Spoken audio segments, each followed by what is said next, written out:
silakan duduk. Halo Mbak, selamat sore. Selamat datang di ruang konseling hari ini ya. Iya, hari ini Mbak kan datang mau mengikuti sesi konseling, benar ya? Iya. Duduknya udah nyaman atau belum? Sudah. Oke, suhu di ruangan ini apakah sudah cukup? Sudah cukup ya. Oke, apakah Mbak butuh tisu atau peralatan nantinya? Enggak ya. Oke, baik. Oh, kalau ada tisu ada kok nanti. Iya. Baik, sebelumnya kita belum berkenalan ya Mbak ya. Saya Haura. Nanti Mbak boleh panggil saya Ibu, boleh panggil saya Kakak yang akan memfasilitasi Mbak dalam proses konseling hari ini gitu. Kalau ini namanya dengan Mbak siapa? Kalau saya Aura Lali, bisa dipanggil Aura. Oke, Mbak Aura ya. Berarti hari ini udah siap untuk mengikuti sesi konseling. Terus juga mungkin sebelum kita lanjut ke sesi konseling, tadi Mbak kesini naik apa? Tadi naik motor. Naik motor ya. Oke. Perjalanannya lancar? Alhamdulillah lancar, tapi karena sore udah waktunya pulang sekolah, pulang kerja, jadi agak macet tadi kesini. Jadi tadi dari kuliah ya berarti ya? Mata kuliah apa? Tadi sih cuma satu matkul itu dapat statistik. Susah? Lumayan pusing. Lumayan pusing ya, tapi lancar aja ya berarti ya? Oke. Terus tadi kuliahnya lancar, nggak telat ya? Aman? Aman. Berarti perkuliahan hari ini rate 1 sampai 10 berapa? Kalau rate-nya sih 8 lah. 8 ya Mbak Aura ya. Oke. Baik Mbak Aura, berarti hari ini udah menyisihkan waktu ya dari kuliah memang mau datang untuk sesi konseling. Oke Mbak Aura. Sebelumnya Mbak Aura sudah pernah mengikuti sesi konseling belum? Sebelumnya belum sih, ini pertama kali ya. Berarti ini pertama kalinya Mbak Aura ikut sesi konseling. Baik, mungkin saya akan menjelaskan sedikit ya mengenai sesi konseling ini, bahwa sesi konseling ini adalah layanan ya yang membantu Mbak Aura nantinya supaya nanti Mbak Aura bisa mengetahui akar masalah yang ingin Mbak Aura bagikan kepada saya gitu. Sebelumnya Mbak Aura sudah tahu belum sih konseling itu apa?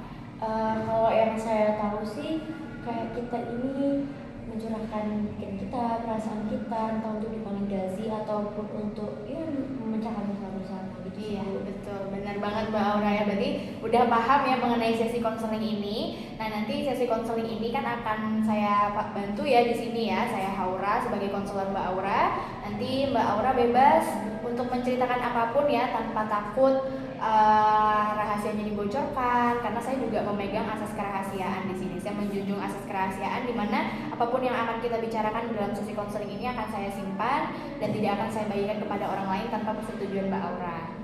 Untuk waktu dalam sesi konseling ini akan kita laksanakan dalam waktu 45 menit. Apakah Mbak Aura bersedia atau kurang waktunya? Cukup sih Bu. Cukup ya? Ya, oke. Baik, semoga nanti di dalam sesi konseling ini Mbak Aura bisa mengeluarkan pendapatnya, membagikan ceritanya tanpa ragu ya kepada saya ya Mbak Aura. Oke. Mbak Aura sendiri datang ke sesi konseling ini pasti ada yang ingin dibagikan ya kepada saya ya Mbak Aura ya. Apakah Mbak Aura udah siap nih untuk membagikan cerita kepada saya? Udah siap ya? Udah. Bismillah ya Mbak Aura.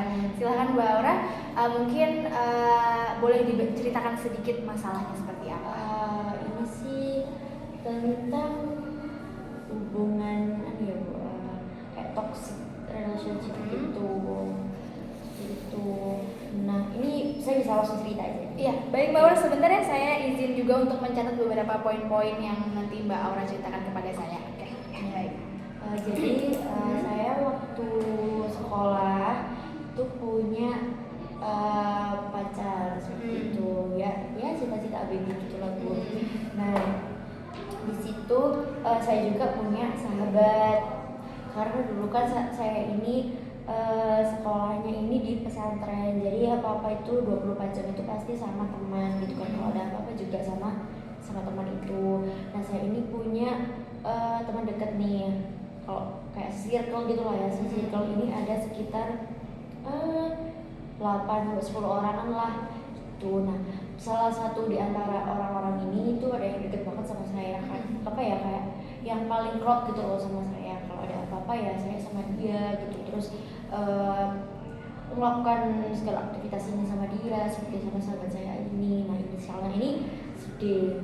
Nah ini Itu untuk perkenalan, maksudnya untuk teman saya. Nah kalau untuk pacar saya, jadi saya ini kenal sama pacar saya ini karena kita ini seangkatan seperti itu Bu.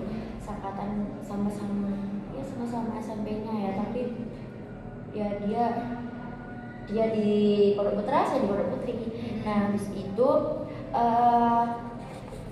dia mulai suka sama saya itu ketika kita keluar bareng-bareng, keluar dia, ada teman dia cowok juga, terus ada teman saya cewek dua sama saya, berarti 5 orang. Nah katanya si pacar saya ini mulai suka saya mulai pada saat itu karena dikucuk-kucuk, lalu kata dikucuk-kucuk sama teman saya ke saya gitu. Jadi mulai dari situ lah sukanya. Nah selama kayak saya PDKT gitu-gitu, saya ini selalu cerita ke sahabat saya.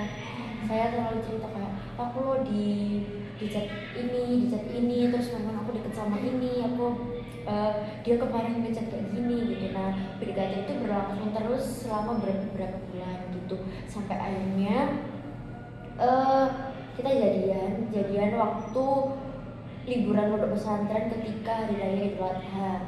Nah itu saya jadian, dan saya itu juga bercerita ke teman saya si D ini, cerita kalau ya aku pacaran sama si ini, aku udah diurus sama si ini gitu. Saya cerita pokoknya semua hal tentang hidup saya, semua hal tentang keluarga saya, bahkan tentang ya semua apapun itu saya ceritakan ke sahabat saya si D ini. Karena waktu di pesantren juga saya apa-apa juga sama dia, bener-bener sama dia gitu loh. Saya hanya mengandalkan dia gitu loh Bu. Nah habis itu kita pacaran beberapa bulan. Selama beberapa bulan itu ini ada libur pondok pesantren ini lagi. Ternyata si pacar saya itu ke rumahnya si sahabat saya si D gitu. Nah si pacar saya ini nggak bilang ke saya kalau mau ke rumahnya si D. Nah ya kenapa saya tahu, karena sahabat saya si D ini bilang ke saya gitu loh, ngasih foto kalau si pacar saya itu ada di rumahnya gitu. Nah saya nggak punya pikiran buruk apa-apa, saya berpikiran positif lah. Lalu saya tanya ke si pacar saya itu, ada apa di rumahnya si D. Nah si mantan saya ini bilangnya mau ketemu si kakaknya si D. Nah habis itu sering gitu loh Bu, selama liburan itu dia ini sering ke rumahnya si D itu, sering banget gitu loh. Kayak entah mungkin berapa minggu sekali atau berapa, karena kita liburannya itu lumayan lama, sekitar 3 bulan gitu. Nah dia ini dia sering ke rumah sahabat aku si D ini dengan alasan untuk menemui kakaknya. Tapi dia nggak pernah ke rumahku yang notabene itu pacarnya gitu loh selama liburan 3 bulan ini. Jadi kayak bener-bener ya gitu lah, cuma ke rumahnya itu dan alasannya bertemu dengan si masnya gitu. Nah saya percaya. Habis itu akhirnya selesailah liburan pondok pesantren ini, kita balik ke pondok. Habis itu saya sama si D ini saling berbagi cerita gitu loh tentang liburan gitu. Saya cerita terus dia ini keceplosan, dia bilang kalau selama ini dia nggak kemana-mana soalnya si kakaknya ini kuliah di Malang gitu. Dia kan punya kakak 2. Yang pertama ini yang cewek udah nikah, dia sama keluarganya. Nah yang kedua yang cowok ini yang sebagai alasan si mantan aku untuk ketemu si sahabat aku ini. Nah ternyata si kakaknya yang cowok ini selama kita liburan pondok pesantren itu ternyata di Malang kuliah seperti itu. Tapi di situ saya tetap nggak punya pikiran buruk sih, kayak cuma mungkin dia takut gitu jujur sama aku, takut aku berpikiran aneh-aneh atau gimana. Tapi di situ saya nggak punya pikiran aneh-aneh pada sampai saat itu, karena saya mikirnya mungkin si pacar saya ini pengen ketemu si D buat nanyain saya. Soalnya kan dulu waktu PDKT itu si mantan saya ini tanya-tanya tentang saya ini ke si D, ke sahabat saya gitu. Karena mungkin kalau saya dilihat kayak biasa gini, dia nggak bisa tahu gitu loh, kayak apa kesukaan saya, mungkin saya ini gimana, atau saya ini apa yang saya sukai gitu. Jadi mungkin dia mau tanya ke teman saya yang benar-benar tahu sama saya seperti. Jadi kayak saya pikir itu cuma mau sharing-sharing gitu. Nah habis itu ternyata saya bilang dong ke teman saya ini, kok kamu bilangnya mau ketemu masnya, kok si D ini si mantan saya ini bilang kalau mau ketemu masmu gitu kan. Terus akhirnya dia kayak, oh Nura iya, tapi kayak apa ya, alasannya saya lupa alasan dia pada saat itu. Tapi dia emang mengakui kalau si mantan saya kalau si pacar saya pada saat itu ke rumahnya itu ya mau ngobrol-ngobrol sama dia. Terus juga dia akhirnya jujur ke saya kalau dia ini juga sempat keluar bareng, cari makan bareng gitu. Terus teman saya tuh bilang kalau cuma sebatas itu aja, nggak ada apa-apa gitu ya, cuma sebatas sharing, sebatas kayak ajak makan, ajak keluar kayak gitu. Dan saya kayak mulai ada rasa cemburu pastinya kan Bu. Terus habis itu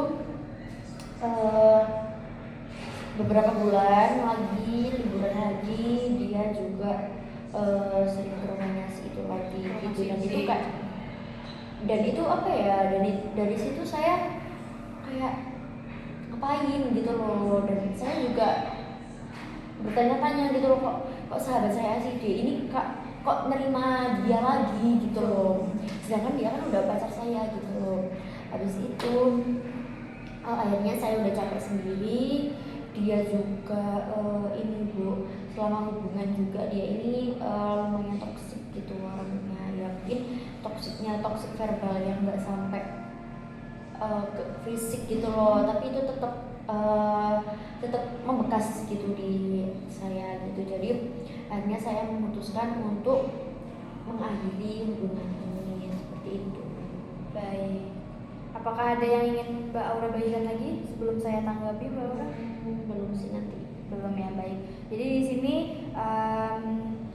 saya melihat dari cerita yang Mbak Aura bagikan kepada saya bahwa di sini Mbak Aura ini sudah memberi kepercayaan yang sangat besar ya kepada sahabat Mbak Aura yang disebut D ini. Tapi di beberapa situasi dan di kebanyakan situasi yang Mbak Aura alami, entah kenapa si D ini kok lebih banyak hubungannya intensnya dengan pacar Mbak Aura pada saat itu ya kan.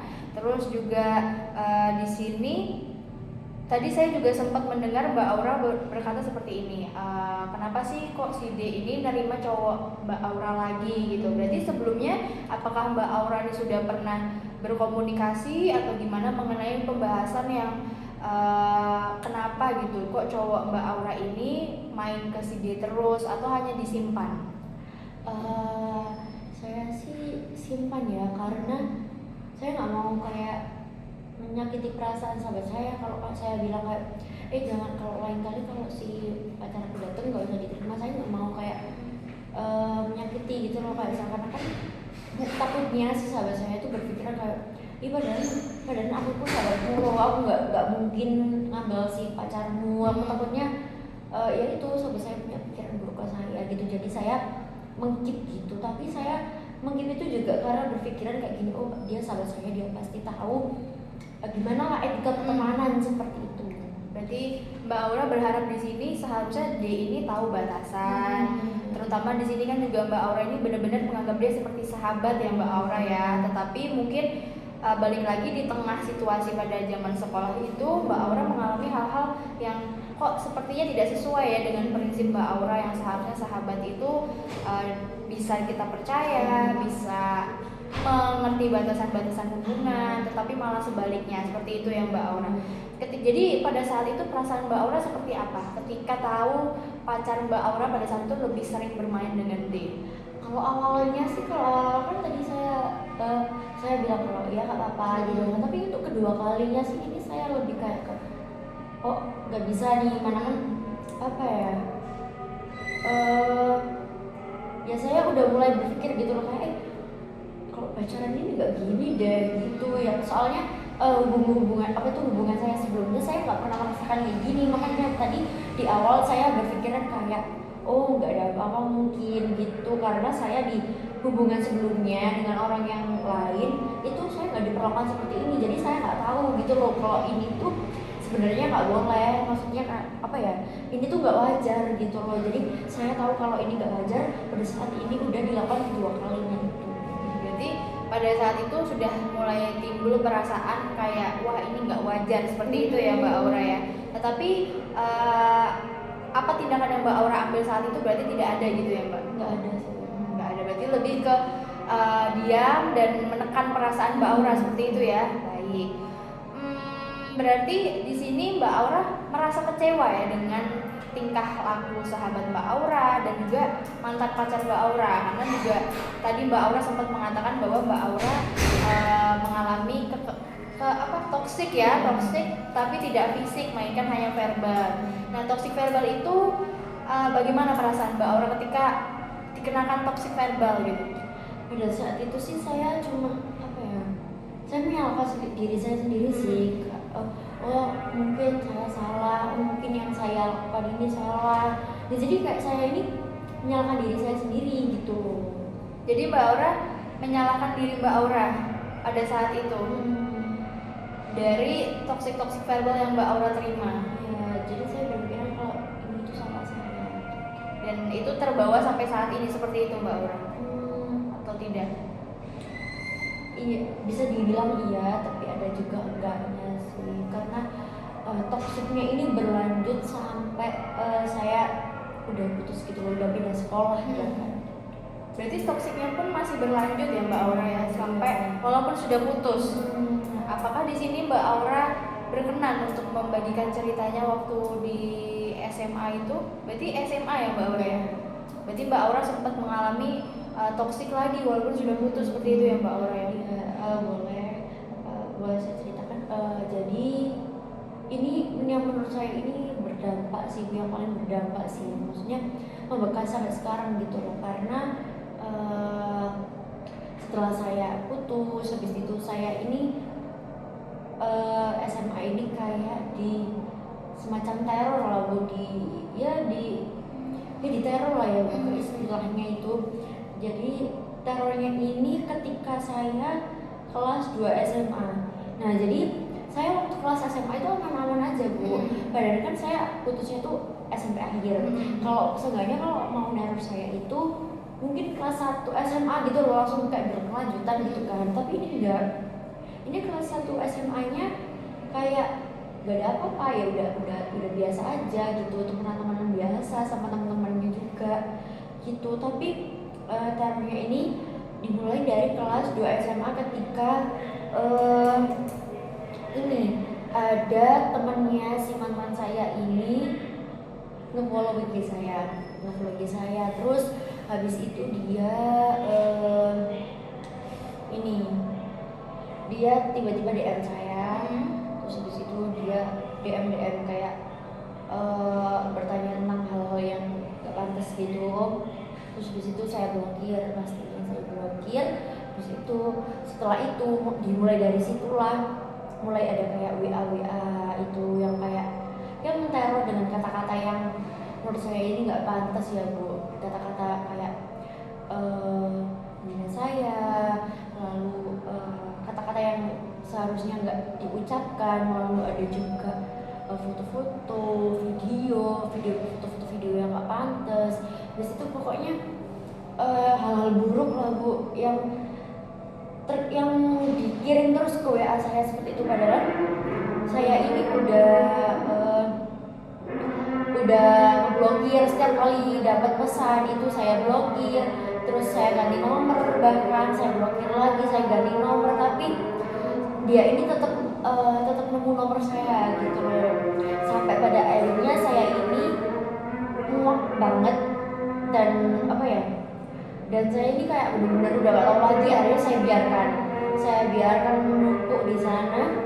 Akhirnya puncaknya ini terjadi ketika saya ada acara SMA itu namanya di sisi, kayak modelnya itu kayak pengabdian di desa gitu selama 3 hari. Disitulah puncaknya bu. Di situ saya ini mulai ditelepon, mulai di video call, mulai dikirim VN suara gitu, tapi saya nggak tahu suaranya apa, lalu pesan-pesan dan nggak saya gubris. Nah saya saya buka WA-nya ini, saya berani buka WA-nya karena ada satu kalimat yang apa ya, yang saya takut itu terjadi gitu loh Bu. Dia bilang kalau dia mau nyamperin saya ke rumah saya, tapi saya nggak tahu dia siapa, kayak anonim gitu loh. Saya nggak tahu dia siapa. Dia bilang kalau mau nyamperin saya ke rumahnya, dia bilang kalau dia tahu rumah saya, lalu pokoknya intinya mau ke rumah saya. Sedangkan saya takut gitu loh, di rumah saya kan ada ibu saya, ada ayah saya, ada adik saya yang notabene nggak tahu apa-apa, yang nggak tahu tentang hubungan saya, karena ya emang saya nggak berbicara, nggak cerita ke orang tua saya tentang hal ini. Jadi saya takut, akhirnya saya membaca dong pesan itu Bu. Akhirnya dia tetap WA, saya takut. Terus hal itu dinotis oleh teman saya cowok, inisialnya A. Dia ini notis saya kayak mungkin dia bertanya-tanya gitu loh Bu, kenapa kok saya ini terlihat panik, terlihat bingung, terlihat sedih mungkin. Nah dia saya cerita ke dia kalau beberapa bulan ini, beberapa hari ini apa ya, saya diteror gitu, diteror di telepon, di WA, di phone chat gitu. Saya cerita, habis itu teman saya ini bantu saya untuk diselesaikan gitu loh Bu. Jadi waktu si peneror ini telepon saya itu yang ngangkat ini si sahabat saya ini. Si sahabat saya ini bilang kayak ada apa ya Mas, kok telepon Aura, kok spam Aura beberapa hari ini gitu. Nah di teleponnya itu karena di loudspeaker, jadi saya dengar gitu loh Bu. Di situ itu saya dengar kayak suara orang berkumpul, terus ada orang ketawa-ketawa, lalu kayak orang olo-olo seperti itu, kayak suaranya tuh rame gitu loh. Terus ada yang bilang gini, ini siapanya, ini pacarnya kah gitu. Jadi kayak apa ya, si orang ini berpikiran kayak yang akan teleponku ini pacar aku gitu, karena sahabat aku. Terus temen aku bilang gini, jangan telepon pokok intinya tuh jangan telepon Aura lagi, nanti kalau telepon lagi temanku yang bakal apa ya, yang bakal nganu dia gitu loh Bu. Nah akhirnya dimatikanlah sama si teman-teman ini. Habis itu dari suaranya sih ya, dari suaranya yang bilang ini pacarnya itu, saya nggak asing gitu loh.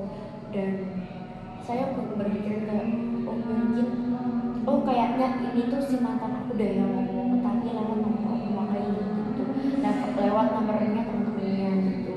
Dan saya di situ sedih karena saya berpikiran kalau teleponnya tadi itu dijodohin sama teman-temannya. Berarti selama ini chat-chat yang dikirim saya itu dijadikan kayak sebagai guyonan, sebagai tontonan kepada yang lain, orang-orang teman-teman yang lain gitu. Nah akhirnya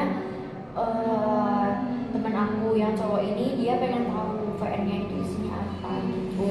Nah akhirnya VN-nya ini didengerin lah sama si temanku ini.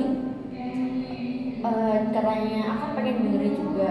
Nah katanya temanku itu ini, mending saya ini gak ikut dengerin gitu loh, mending gak usah didengerin karena itu gak pantas untuk dengerin gitu, katanya teman saya segitu. Jadi sampai saat ini saya nggak tahu isi VM-nya itu apa, dan yang saya ingat yang menjadi yang apa ya, yang membekas di saya itu ya cuma kata-kata yang dia kirim itu.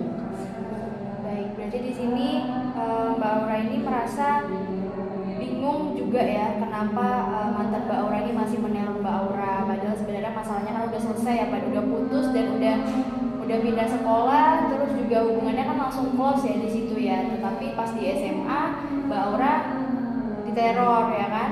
Terus juga di sini Mbak Aura mendapatkan perkataan dan video-video yang mungkin nggak pantas gitu ya buat Mbak Aura, karena perkataannya mungkin tidak sesuai ya dengan kondisi Mbak Aura pada saat itu. Kan lihat dari cerita Mbak Aura di sini kan posisinya Mbak Aura yang dihianati, yang dijahatkan gitu kan, bukan yang menjadi pelaku seperti itu ya Mbak Aura. tenang juga, Mbak Aura di sini boleh ya untuk melampiaskan emosinya, perasaannya. Mbak mau nangis nggak apa-apa, karena di sini kita sama-sama mencari akar masalah dari Mbak Aura. Terutama kan di sini Mbak Aura juga masih terbayang-bayang ya tentang permasalahan yang ada itu, yang akhirnya di sini membuat Aura merasa ketika melihat laki-laki atau melihat case yang seperti itu, Mbak Aura merasa trauma seperti itu ya Mbak ya? Iya sih, jadi kak kayak lebih membatasi. Lebih membatasi ya Mbak ya? Oke baik. Nah di sini tadi juga Mbak Aura udah bercerita dengan luas ya kepada saya ya. Saya pengen Mbak Aura mungkin bisa menerapkan salah satu teknik di dalam konseling ini, yaitu asosiasi bebas, di mana saya berharap Mbak Aura nanti bisa menutup mata, dan ketika menutup mata Mbak bisa melampiaskan perasaan seperti apa ketika Mbak menemukan atau mendapati hal-hal seperti itu.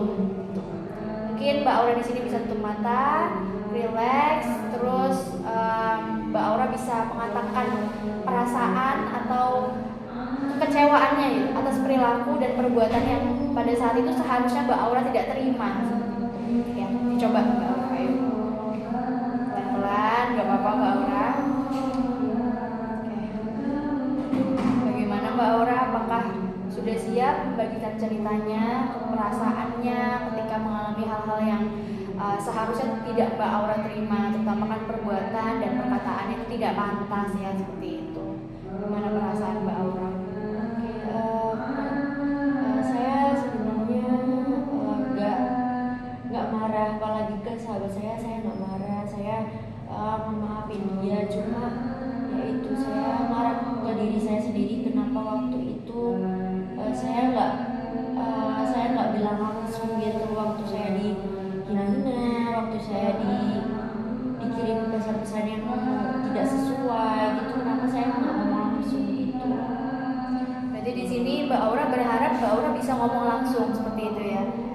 Kira-kira ketika Mbak Aura diberi kesempatan untuk ngomong langsung sekarang, Mbak Aura ingin berkata apa? Saya cuma mau bilang kalau sebenarnya yang informasi yang dia dapatkan yang sebaliknya itu informasi yang dia dapatkan dan dia kirim ke saya sebagai bahan untuk menghina saya itu sebenarnya nggak tepat. Sebenarnya itu bukan masalah aslinya seperti itu. Baik, pelan-pelan Mbak Aura boleh buka matanya. Di sini saya udah bisa menganalisis bahwa sebenarnya di sini Mbak Aura punya kekhawatiran bahwa sebenarnya bisa aja mantan Mbak ini mendapatkan informasi-informasi yang seharusnya memang nggak benar, tapi akhirnya dilakukan teror yang ingin mengganggu Mbak Aura seperti itu ya. Nah, berarti di sini kan ada perilaku atau perbuatan yang tidak sesuai kan, tidak sesuai dengan peristiwa yang sebenarnya ya Mbak Aura ya. Berarti di sini juga terornya udah berhenti ya Mbak Aura ya, udah nggak ada lagi semenjak kelas berapa? Setelah saat itu langsung diblokir oleh teman saya, dan juga ya dikirimi VN sama teman saya yang cowok itu sih buat untuk berhenti, lalu langsung diblokir dan sekarang udah nggak ada ya. Nah, baik Mbak Aura. Di sini saya ingin memberitahu Mbak Aura bahwa di sini ada bagian it ya. Di sini mungkin Mbak Aura itu merasa bahwa ingin membenci sahabat Mbak Aura ya kan, tapi ada rasa kayaknya nggak harus dibenci gitu, karena juga Mbak di sini sahabat Mbak Aura ini baik, walaupun kenyataannya Mbak Aura dikhianati karena tadi ada adegan selingkuh ya, terus juga sering berhubungan, padahal di sini kan yang menjadi pacarnya itu adalah Mbak Aura gitu. Terus juga ada perasaan yang di dalam Mbak Aura itu ingin membalas tapi seperti tidak ingin membalas gitu ya Mbak Aura ya. Apakah benar Mbak Aura? Benar. Lalu di sini juga saya melihat ego Mbak Aura mencoba untuk bersikap biasa saja, tetapi sampai suatu hari ketika terornya semakin teror, akhirnya tidak bisa mengelola perasaannya Mbak Aura. Seperti itu Mbak Aura? Oke, baik. Lalu di sini juga super ego Mbak Aura, ada rasa di dalam hati Mbak Aura yang mungkin membuat Mbak Aura itu merasa bersalah ya tadi ketika mendapatkan perkataan atau toksik, ya itu membuat Mbak Aura merasa bersalah, padahal Mbak Aura tidak salah seperti itu ya. dan juga akhirnya Mbak Aura berpikir bahwa sepertinya ini salahnya saya. Terus juga Mbak Aura merasa harusnya dari dulu saya bisa ngomong, bisa bales seperti itu ya Mbak Aura. Apakah itu benar Mbak Aura? Baik, di sini saya memvalidasi ya perasaan Mbak Aura bahwa sebenarnya perasaan itu tuh wajar, sangat wajar Mbak Aura rasakan ya. Terutama di sini juga kan Mbak Aura akhirnya mengalami sudut pandang ketika melihat laki-laki dan menjaga batasan ya tadi ya Mbak Aura. Nah, menjaga batasan seperti apa yang Mbak Aura terapkan sekarang akhirnya dari peristiwa tersebut? Setelah peristiwa tersebut sih saya jadi kayak lebih apa ya, menutup diri gitu loh Bu. Menutup diri, dan itu berhasil sampai saya ini deketin lagi sama cowok. Jadi saya berani untuk membuka diri, saya berani untuk istilahnya mencoba gitu loh Bu. Setelah saya membatasi diri ini, saya mencoba untuk membuka diri, saya terima si cowok ini. Ternyata lagi-lagi dia mengkhianati kepercayaan saya. Saya ini udah berani membuka perasaan gitu loh Bu, tapi sama dia ternyata ya dikecewain gitu, dan itu membuat saya jadi kayak lebih membatasi lagi gitu. Jadi awalnya saya nggak terlalu membatasi itu kepada cowok, tapi setelah saya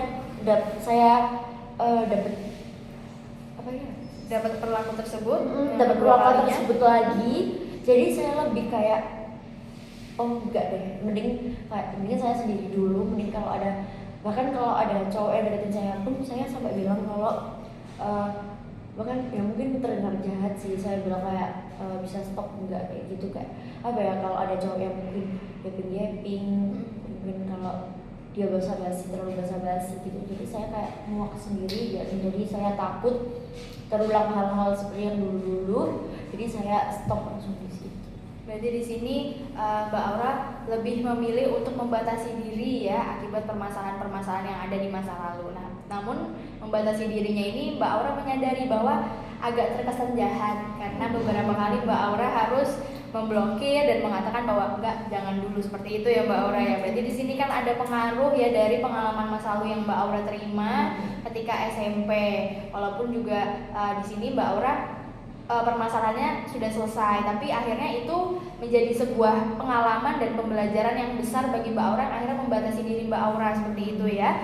Baik, sebelum kita lanjut, saya ingin mengetahui nih tujuan Mbak Aura untuk mengikuti sesi konseling ini. Selain Mbak Aura ingin melihat sudut pandang baru, apakah ada tujuan-tujuan yang ingin Mbak Aura dapatkan dari sesi konseling?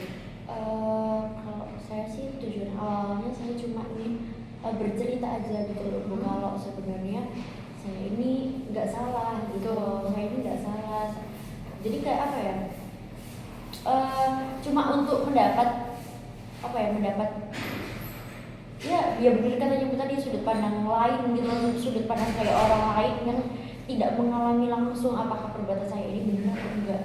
Baik, saya paham ya tentang permasalahan Mbak Aura ini. Perlu saya garis bawahi bahwa memang di sini saya sama sekali tidak melihat bahwa Mbak Aura yang salah gitu. Saya melihat di sini apa yang Mbak lakukan itu udah sebentuk pertahanan diri yang Mbak Aura punya ya.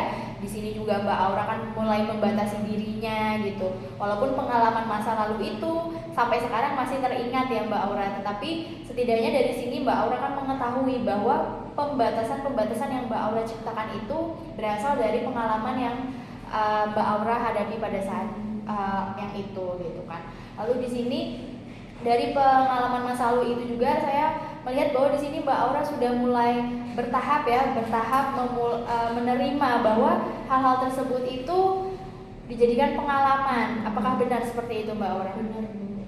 Tetapi masih membekas ya Mbak Aura ya. Dan gimana ya, saya ini jadi sulit gitu loh, kayak secara nggak sadar saya ini lebih menghindari ya, lebih kayak kalau ada cowok yang nganu itu saya lebih kayak cari aman gitu loh Bu. Mungkin kalau teman deket saya dia bakalan notice gitu loh, kalau saya ke cowok itu saya jadi nggak sama kayak saya ke teman cewek saya. Ya meskipun itu cuma teman, jadi saya tuh kayak nggak seterbuka, mesti nggak terlihat sedekat itu sama temen cowok saya gitu loh. Kalau teman saya deket pasti dia notice. Berarti di sini ibaratnya Mbak Aura tuh seterbukanya sebagai teman laki-laki pun tidak akan bisa seterbuka dengan teman perempuan Mbak Aura gitu ya.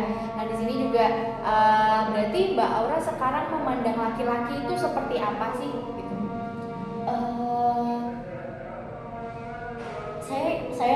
Saya yakin ini kalau setiap orang itu berbeda-beda, nggak sama. Saya meyakini itu. Tapi ya tetap aja saya tetap ada kayak batasi. Benar. Baik, di sini saya udah lihat ya bahwa Mbak Aura ini sebenarnya sudah punya bentuk pertahanan diri ya, yaitu dengan membentuk batasan-batasan tadi. Yang akhirnya di sini mungkin terkesannya dilihat orang kayak membatasi sekali gitu ya, padahal di sini itu bentuk pertahanan diri Mbak Aura. Terus juga akhirnya semenjak kejadian yang kedua kali itu juga Mbak Aura lebih fokus dengan diri sendiri, seperti itu ya Mbak Aura? Ya. Lebih fokus ya, cuman akhirnya ketika ada laki-laki yang ingin menghubungi Mbak Aura lebih ke kayak stop deh jangan gitu ya. Terus malah diblokir juga ya Mbak Aura ya. Oke, nggak apa-apa ya Mbak Aura ya. Di sini saya memahami perasaan dan pengalaman cerita-cerita Mbak Aura bahwa memang walaupun Mbak Aura di sini sudah mengatakan bahwa laki-laki itu kan berbeda ya. Di sini Mbak Aura sudah punya kepercayaan dan punya pemikiran yang berprinsip bahwa sebenarnya laki-laki itu tidak sepenuhnya sama ya. Tadi dengan Mbak Aura mengatakan bahwa laki-laki itu sebenarnya beda. Hanya saja di sini Mbak Aura sudah membentuk batasan diri yang akhirnya itu bentuk penjagaan Mbak Aura ya. Benar ya berarti ya Mbak Aura. Oke, baik. Nah, di sini saya melihat sebenarnya Mbak Aura sudah mempunyai insight baru ya, bahwa pengalaman-pengalaman itu walaupun sebenarnya masih membekas ya, masih terbayang-bayang ya Mbak Aura ya, tapi perlahan sudah mulai memudar gitu ya Mbak Aura ya. Oke, baik. Nah, perasaan Mbak Aura ketika sudah membagikan cerita dengan saya tadi seperti apa Mbak Aura? Lega sih. Sudah lega ya. Baik. Terus juga ini menjadi langkah awal Mbak Aura untuk bisa membentuk kepercayaan lagi dengan laki-laki. Karena di sini juga Mbak Aura sudah punya pertahanan diri ya tadi ya. Terus harapan Mbak Aura seperti apa sih nantinya gitu ketika ketemu laki-laki, seperti apa? Kalau harapan saya sendiri sih ini ya apa ya? Ya gitu lah, yang baik aja lah, atau yang baik ya. Terus juga di sini yang penting maksudnya Mbak Aura ini nanti ketika ingin memulai hubungan, harapan Mbak Aura hubungan seperti apa atau laki-laki seperti apa yang ingin Mbak Aura yang pasti terima gitu? Yang pastinya nggak kayak yang sebelum-sebelumnya gitu. Seperti yang nggak sama sebelum-sebelumnya ya. Jadi ketika di sini Mbak Aura ngelihat kayaknya laki-laki ini sama, Mbak Aura lebih kayak oke, stop dengan membatasi diri tadi ya Mbak Aura ya. Jadi kayak lebih hati-hati lagi, lebih hati-hati ya. Diri saya sendiri ya. Baik, itu udah bagus sekali Mbak Aura. Saya bangga nih dengan keterbukaan Mbak Aura. Terus juga dari tujuan konseling tadi, Mbak Aura berharap sebenarnya ingin memiliki sudut pandang baru. Dari proses konseling ini saya juga udah melihat bahwa Mbak Aura sebenarnya sudah punya pemahaman baru, sudah mulai membentuk pemaknaan-pemaknaan gitu dalam proses pengalaman masa lalu yang Mbak Aura terima tadi ya gitu. Nah, tadi juga di sini saya melihat bahwa Mbak Aura itu sudah berusaha ya dengan Mbak datang ke sesi konseling ini. Berarti kan Mbak Aura ingin melangkah ke langkah yang lebih baik supaya Mbak Aura juga nanti ketika ketemu orang atau ketemu laki-laki semoga bisa dipercaya ya, dan amit-amit dijauhkan dari pengalaman yang sebelumnya. Amin. Nah, baik nih Mbak Aura, karena sesi konseling kita sebenarnya sudah mau habis. Apakah ada yang ingin Mbak Aura bagikan kepada saya sebelum kita tutup sesi konseling? Udah cukup sih. Udah cukup ya, baik. Mungkin saya izin untuk menyimpulkan tahapan sesi konseling hari ini ya. Jadi tadi Mbak Aura datang ke sini ingin membagikan ya, ingin membagikan cerita aja ya tadi niatnya ya Mbak Aura ya. Terus juga ingin melihat sudut pandang baru gitu ya. Dan tadi saya apresiasi sekali di sini Mbak Aura udah saya melihat di sini kan Mbak Aura sebenarnya trust issue ya jatuhnya ya, trust issue ketika ketemu laki-laki. Terus juga Mbak Aura di sini kayak membentuk batasan-batasan, dan apakah itu wajar seperti itu ya Mbak Aura ya sebelumnya ya. Terus ketika di dalam sesi konseling tadi Mbak Aura sudah menerapkan teknik asosiasi bebas yang saya berikan, ternyata akar masalahnya sebenarnya dari hal-hal yang sebelumnya kayaknya belum pernah diungkapkan ya.